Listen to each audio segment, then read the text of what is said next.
This story is made for learning English in a simple way through listening and reading. Instead of memorizing rules, you can learn English naturally through storytelling. By following these stories, you will improve your understanding and vocabulary step by step. Just listen or read regularly, and your English will become better without stress. A falling apple, a curious mind, and a question that changed the universe. Why do things fall down and not sideways or upwards? From that simple curiosity came Isaac Newton, the man who uncovered the laws of motion, explained gravity, and helped build the foundation of modern physics. He didn't just observe nature, he wrote its rules in the language of mathematics. Now begins the story of how that mind was born. Isaac Newton was born on December 25, 1642, in Woolsthorpe, a small village in Lincolnshire, England. He entered the world so early and so weak that many believed he would not survive. His father had died just 3 months before his birth, leaving his mother, Hannah Icecoff, to raise him alone. From the very beginning, Newton's life was marked by absence of his father, and soon, emotional distance from his mother as well. When Isaac was only 3 years old, his mother remarried a wealthy clergyman named Barnabas Smith. She left young Isaac in the care of his grandmother while she moved away to live with her new husband. This separation had a deep effect on Newton's personality. He grew up feeling abandoned, isolated, and intensely independent. Woolsthorpe Manor became his entire world. It was a quiet farmhouse surrounded by fields, trees, and open skies. Unlike crowded cities, there was silence here, broken only by wind, birds, and the changing seasons. For many children, this might feel lonely. For Newton, it became a space of observation. He spent long hours alone, watching nature with unusual intensity. Instead of playing with other children, he built mechanical models, tiny windmills, sundials, and water-driven devices. Even at a young age, he showed a strong interest in how things worked rather than how they looked. He was not a loud or social child. Teachers described him as quiet, thoughtful, and often lost in his own thoughts. But beneath that silence was a mind constantly questioning everything around him. Why does the wind move trees? Why does the moon not fall? Why do objects fall straight down instead of floating? These questions were not taught to him, they came naturally. Newton's early education began at the local village school, but he did not stand out as a brilliant student at first. In fact, he was initially considered average. But everything changed after an incident that sparked his competitive spirit. One day, a schoolboy reportedly kicked Newton and challenged him. Instead of forgetting it, Newton became determined to outperform him academically. He began to study harder, pushing himself beyond others in the class. This moment is often seen as the beginning of his transformation, from an unnoticed boy into an exceptional thinker. Despite this growing academic ability, Newton's childhood remained emotionally distant. He rarely formed close friendships.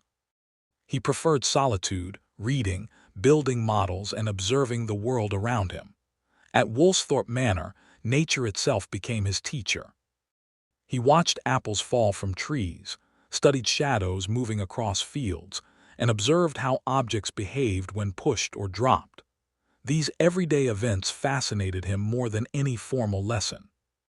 Unlike others who accepted them as normal, Newton wanted explanations. There is a famous story, though possibly symbolic rather than strictly factual, that one day Newton observed an apple falling from a tree in his garden. Instead of simply noticing it, he began to question why it fell straight down, and whether the same force that pulled the apple also governed the motion of the moon. This way of thinking was not common in his time. Most people accepted natural events as simply how things are. Newton saw them as problems to be solved. In 1655, when Isaac was about 12 or 13 years old, he was sent to the King's School in Grantham, a nearby town. Here, he lived away from home and began formal education.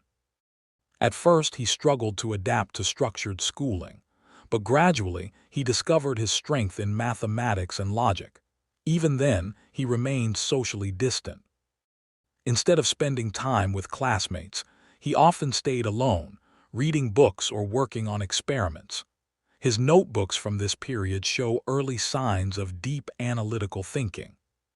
But his journey was not yet directed toward greatness. At this stage, Newton was still a boy trying to find his place in the world, quiet, observant, and unaware that his thoughts would one day reshape how humanity understands the universe. And in the coming years, a turning point would arrive that would pull him out of village life and into the world of science, discovery, and revolution. When Isaac Newton left the quiet fields of Woolsthorpe and entered the world of Cambridge University, it was not a smooth transition. In 1661, he joined Trinity College, Cambridge, a place filled with scholars, strict discipline, and centuries of academic tradition. Newton was no longer a village boy observing apples and shadows. He was now surrounded by formal mathematics, classical philosophy, and the dominant scientific ideas of the time, many of which were still based on ancient thinkers like Aristotle. But Newton was not someone who accepted ideas just because they were old. At Cambridge, students were expected to study the classical curriculum, Latin, Greek, theology, and Aristotelian philosophy. Science, as we understand it today, was still developing. The idea that nature could be explained through mathematical laws was not yet fully established. However, Newton found himself dissatisfied with these traditional teachings. They often felt descriptive rather than explanatory. He wanted something deeper, rules, structures, and mathematical certainty, so he began to teach himself. He quietly moved beyond the official syllabus and started reading modern scientific thinkers such as René Descartes, Galileo Galilei, and Johannes Kepler. These thinkers suggested that the universe might operate according to mathematical laws. This idea fascinated Newton. He began filling notebooks with calculations, observations, and personal experiments. He worked late into the night, often skipping social activities. Unlike many students, Newton was not interested in university life as a social experience. Cambridge became, for him, a laboratory of thought. During this period, Newton developed a strong foundation in mathematics. One of the most important influences on him was Euclid's geometry. He studied it deeply, building logical reasoning step by step. But he was not content to stop there. He wanted to extend mathematics beyond known boundaries. Around this time, he also began working on optics, the study of light.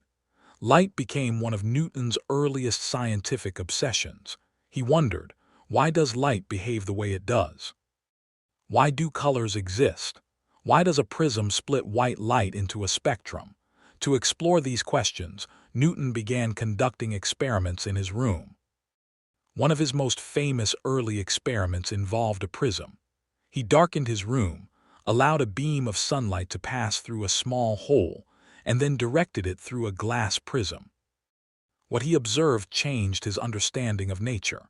Instead of white light remaining unchanged, it split into a spectrum of colors: red, orange, yellow, green, blue, indigo, violet. This discovery led Newton to a revolutionary idea. White light is not pure, but made up of multiple colors combined together. At the time, this challenged existing beliefs about light and color.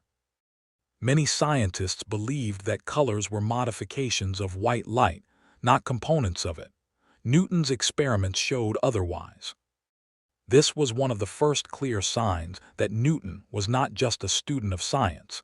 He was becoming a creator of new scientific knowledge. However, despite his brilliance, Newton's time at Cambridge was interrupted. In 1665, a deadly outbreak of the bubonic plague spread across England. Cambridge University was forced to close temporarily to prevent infection. Students were sent home. Newton returned to Woolsthorpe Manor. What seemed like a disruption would later become one of the most important periods of his life.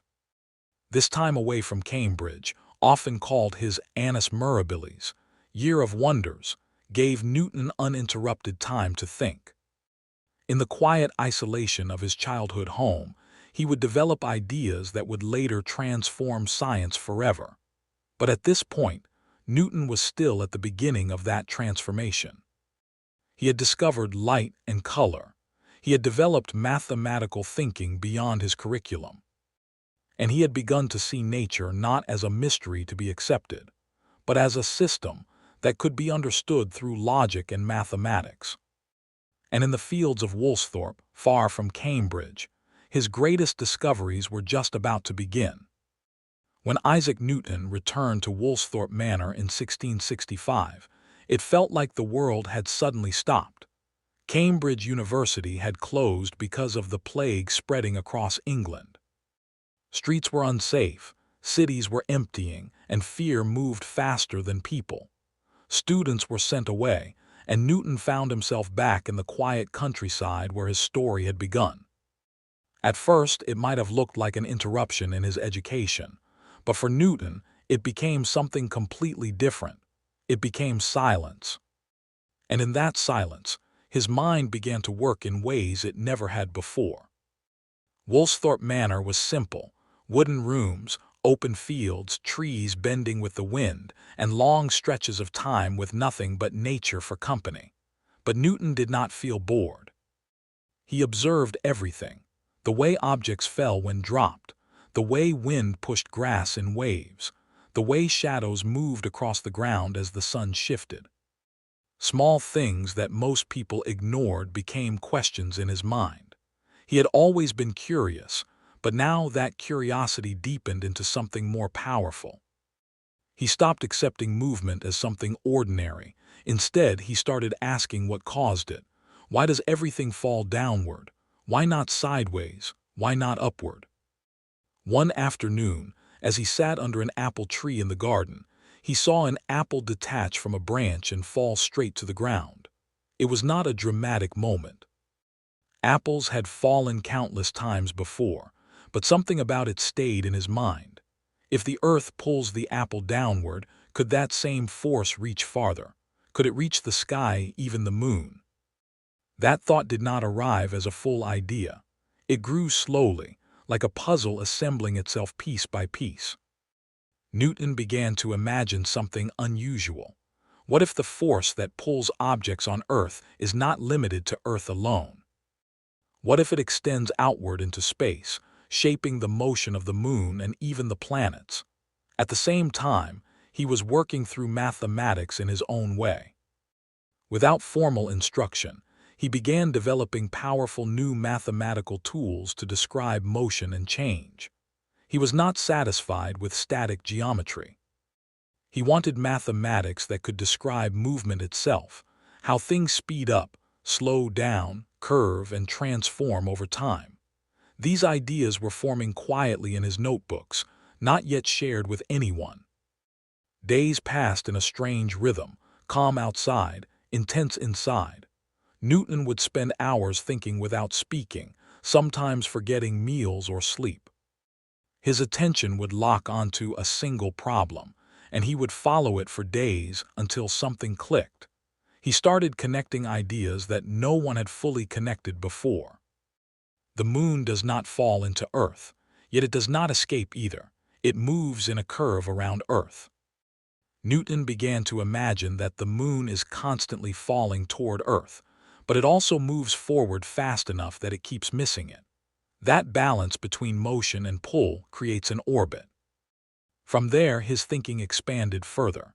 If the same force acts on the apple and the moon, then maybe it is not two different rules, one for Earth and one for space, but a single universal law.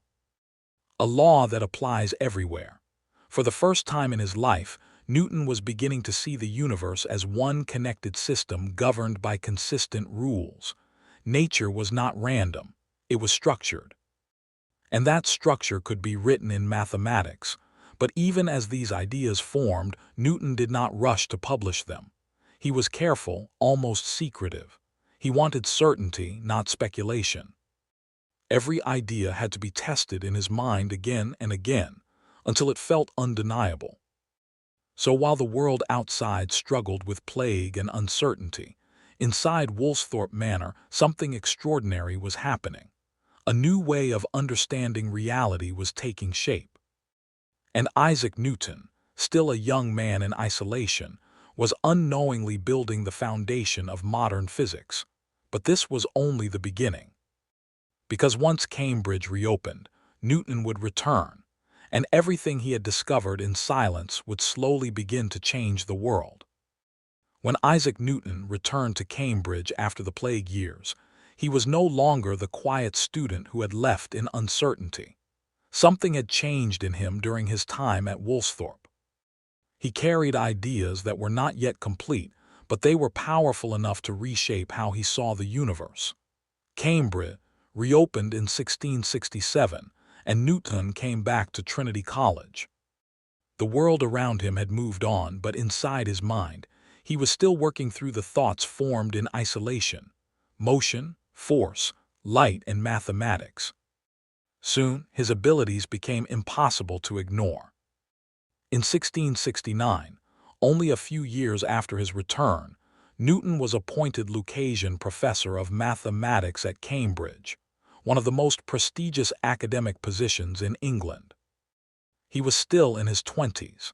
Many of his peers were just beginning their careers, while Newton had already begun building a completely new framework for understanding nature. But even with this position, Newton was not a typical university professor. He did not seek attention. He did not enjoy public lectures. In fact, he often worked alone, developing ideas privately rather than sharing them immediately. His classroom presence was minimal, but his private research was intense. During this period, Newton's work expanded in several directions at once. One of the most important areas was mathematics. Building on ideas that had begun during his Woolsthorpe years, Newton developed what would later become known as calculus. It was a new way of describing change, how quantities grow, shrink, move, and vary continuously. This was revolutionary because earlier mathematics was mostly static. It could describe shapes and numbers, but not motion in a dynamic way. Newton's approach allowed him to describe the changing universe itself using equations. At the same time, he continued his studies of light and color. Using prisms and controlled experiments, Newton demonstrated that white light is made up of multiple colors. When light passes through a prism, it separates into a spectrum: red, orange, yellow, green, blue, indigo, violet. He then showed that these colors are not created by the prism, but already exist within the light itself. This discovery challenged long-standing beliefs about optics. Many scientists of the time thought that prisms somehow colored light. Newton proved instead that light is composed of different components, each with its own behavior. He also experimented with reflection and lenses, leading him to design a new type of telescope, the reflecting telescope. Unlike traditional telescopes that used lenses, Newton's design used mirrors to reduce distortion. This invention significantly improved the clarity of astronomical observation and remains influential even today. But despite these breakthroughs, Newton remained cautious about sharing his work. He was deeply critical of incomplete ideas. If something was not fully proven in his mind, he often delayed publishing it. This perfectionism meant that many of his discoveries remained unknown to the world for years. Meanwhile, Cambridge life continued around him, students attending lectures, scholars debating philosophy, and scientists exchanging theories. But Newton often stayed apart from academic discussions. His mind was focused inward, building systems of thought piece by piece. During this time, he also became interested in the broader structure of nature. He began to suspect that there might be a single universal principle governing all motion, not just objects on Earth, but planets, moons, and everything in space. This idea was still forming, but it would eventually become one of the greatest scientific breakthroughs in history. Outside Cambridge, Europe was entering an age of scientific transformation. Thinkers like Robert Hooke, Christian Huygens, and Edmund Halley were making advances in physics and astronomy. Newton was aware of their work, but often developed his ideas independently, arriving at conclusions through his own methods. There was also tension between Newton and some of his contemporaries. Scientific discovery in this era was competitive, and priority over ideas mattered greatly. Newton's reluctance to publish sometimes led to disputes later on, but at this stage, he remained largely focused on internal development rather than public recognition. By the late 1670s, Newton had already laid the groundwork for much of what would later define classical physics. He had mathematical tools for motion, experimental evidence for the nature of light, and growing ideas about universal forces. But the most important breakthrough, the full formulation of gravity as a universal law, was still ahead. And for that, Newton would need both time and a catalyst that would push his ideas from private thought into public revolution. That moment was coming soon. By the time Isaac Newton entered the 1680s, his mind was already carrying years of hidden work, ideas about motion, light, mathematics, and the structure of the universe. But even though he had developed powerful theories, he had not yet tied everything together into one complete system. That unity was still missing. And then, slowly, the final pieces began to fall into place. In scientific circles across Europe, questions about motion and planetary behavior were becoming more urgent. Astronomers were observing the heavens with increasing precision. One major problem stood out. Why do planets move the way they do? Johannes Kepler had already shown that planets follow elliptical orbits around the Sun, but why they do so was still unanswered. At the same time, Robert Hooke and other scientists were proposing that there might be a force of attraction between celestial bodies. But these ideas were still incomplete and not mathematically proven. Newton, working quietly in Cambridge, began thinking more deeply about this problem. He already suspected that a single universal force might explain both falling objects on Earth and the motion of planets in space. The idea was not fully formed yet, but it was growing stronger.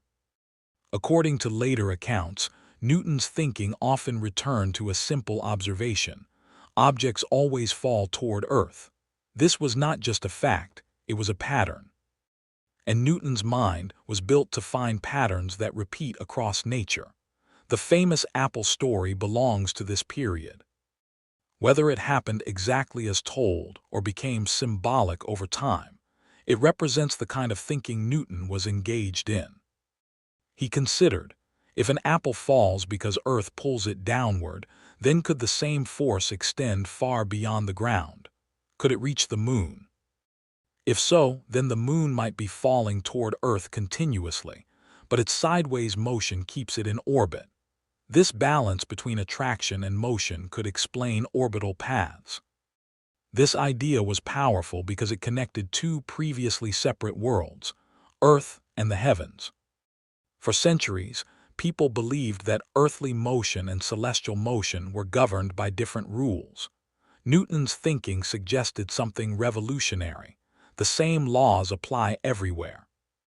From a falling stone to the motion of planets. But Newton did not stop at intuition. He needed mathematics. He began calculating how such a force would behave. If a force acts over distance, how does it change as distance increases? Through careful reasoning, Newton concluded that the force must decrease with the square of the distance between two objects. This became the inverse square law of gravitation. It meant that the farther apart two objects are, the weaker the attraction between them becomes, but in a precise mathematical way. This was the moment when gravity stopped being just an idea and became a law, a universal law. Around this time, Newton also engaged in discussions and correspondence with other scientists, including Edmund Halley.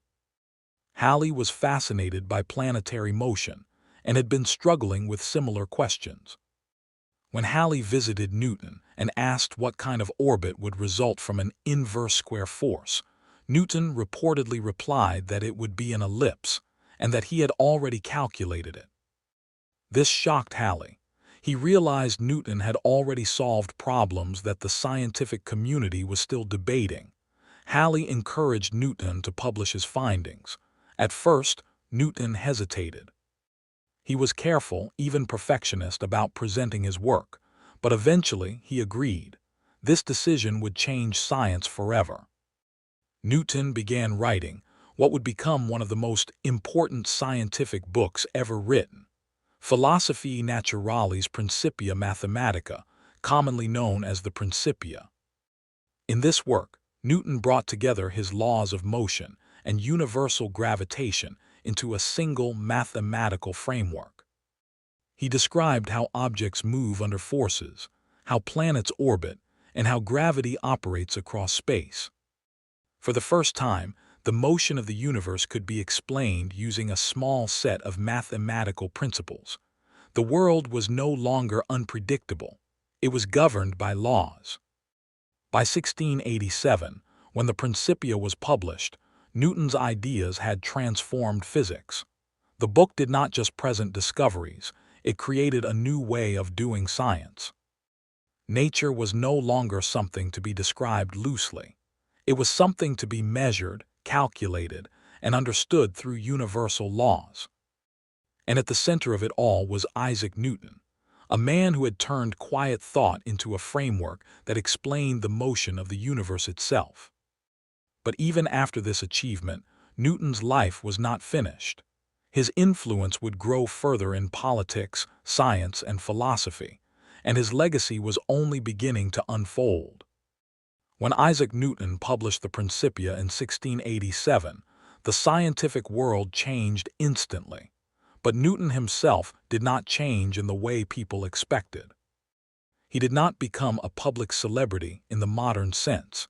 He did not give grand lectures or travel across Europe to promote his ideas. Instead, he remained in Cambridge, still quiet, still intense, and still deeply private. But now there was one major difference. The world was paying attention. The Principia Mathematica was not an easy book. It was written in dense mathematical language, filled with geometric proofs and logical deductions. Many people could not fully understand it at first reading, but those who did recognize its importance immediately understood that Newton had created something extraordinary. For the first time, motion of objects on Earth and motion of planets in space were explained using the same mathematical system. This idea reshaped science completely. Soon, Newton's reputation began to spread across Europe. Scientists, mathematicians, and philosophers started discussing his work. Some admired it deeply, others struggled to understand it fully. But almost everyone agreed on one thing: science would never be the same again. Around this time, Newton became more involved with the Royal Society in London, one of the most important scientific institutions of the period. The society was a place where leading thinkers shared discoveries and debated ideas about nature, physics, and mathematics. However, this period also introduced tension into Newton's life.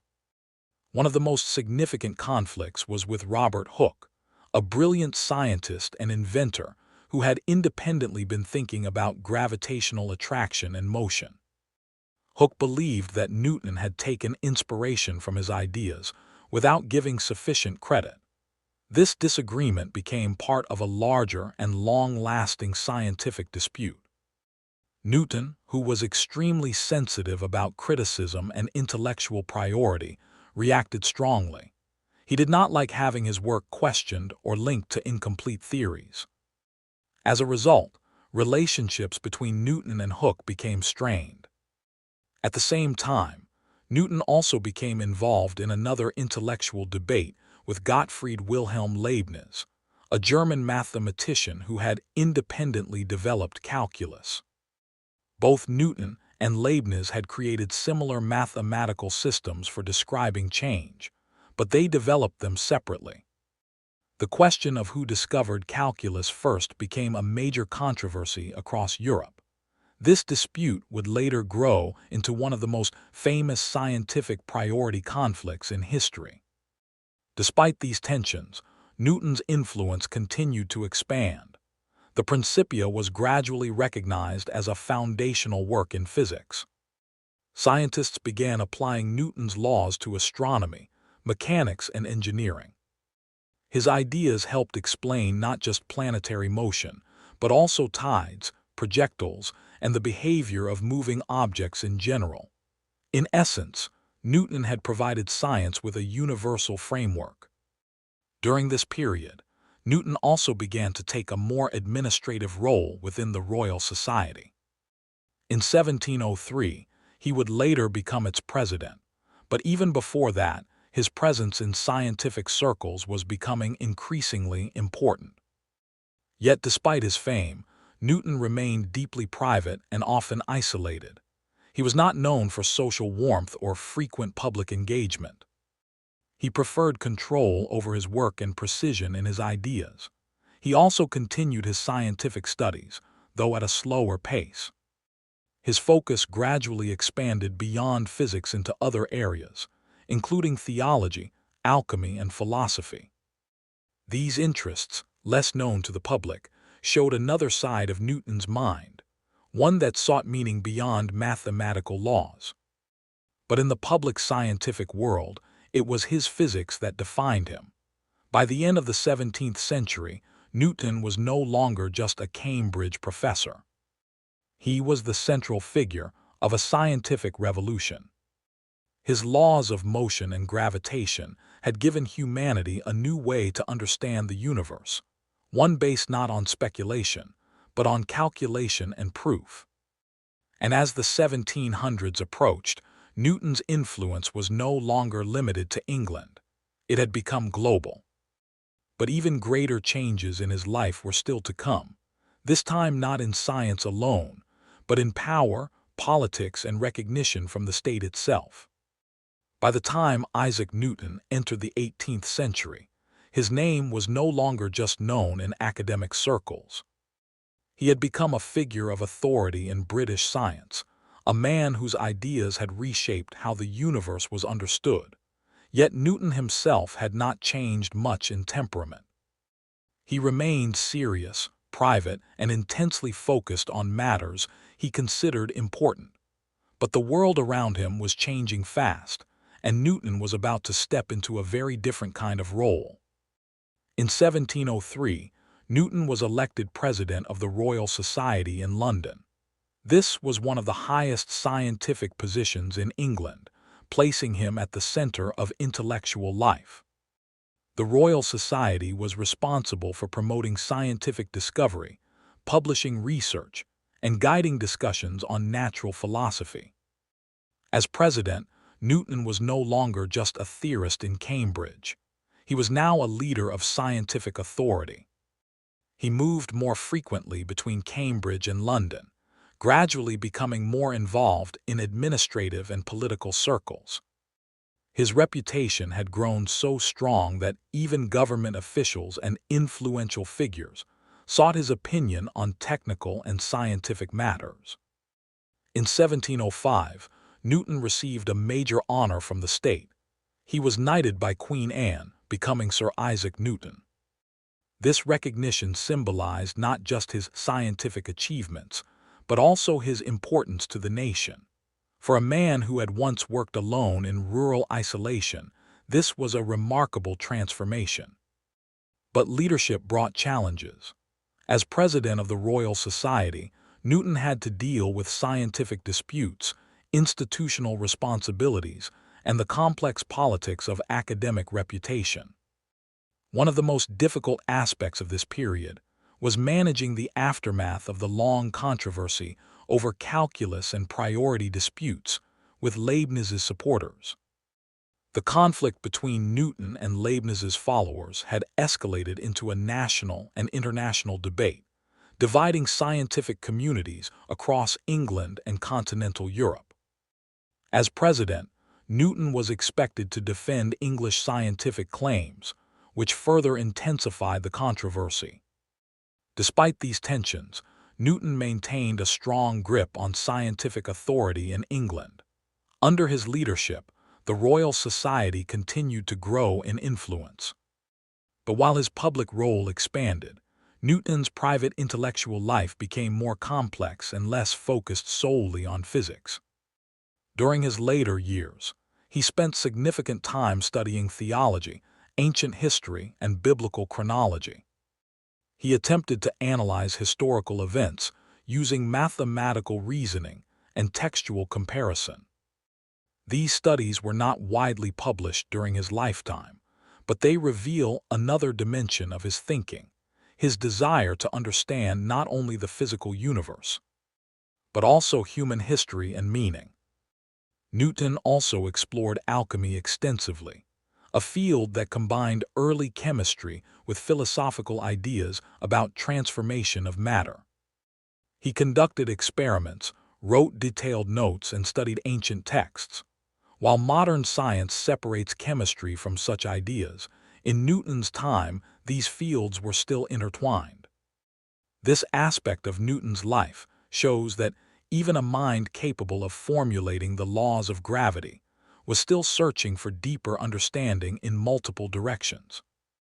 Despite his intellectual activity, Newton's later years were marked by increasing physical weakness. He aged gradually, though he remained active in his duties. He continued to attend Royal Society meetings, manage correspondence, and oversee scientific discussions. However, his energy was not as strong as before.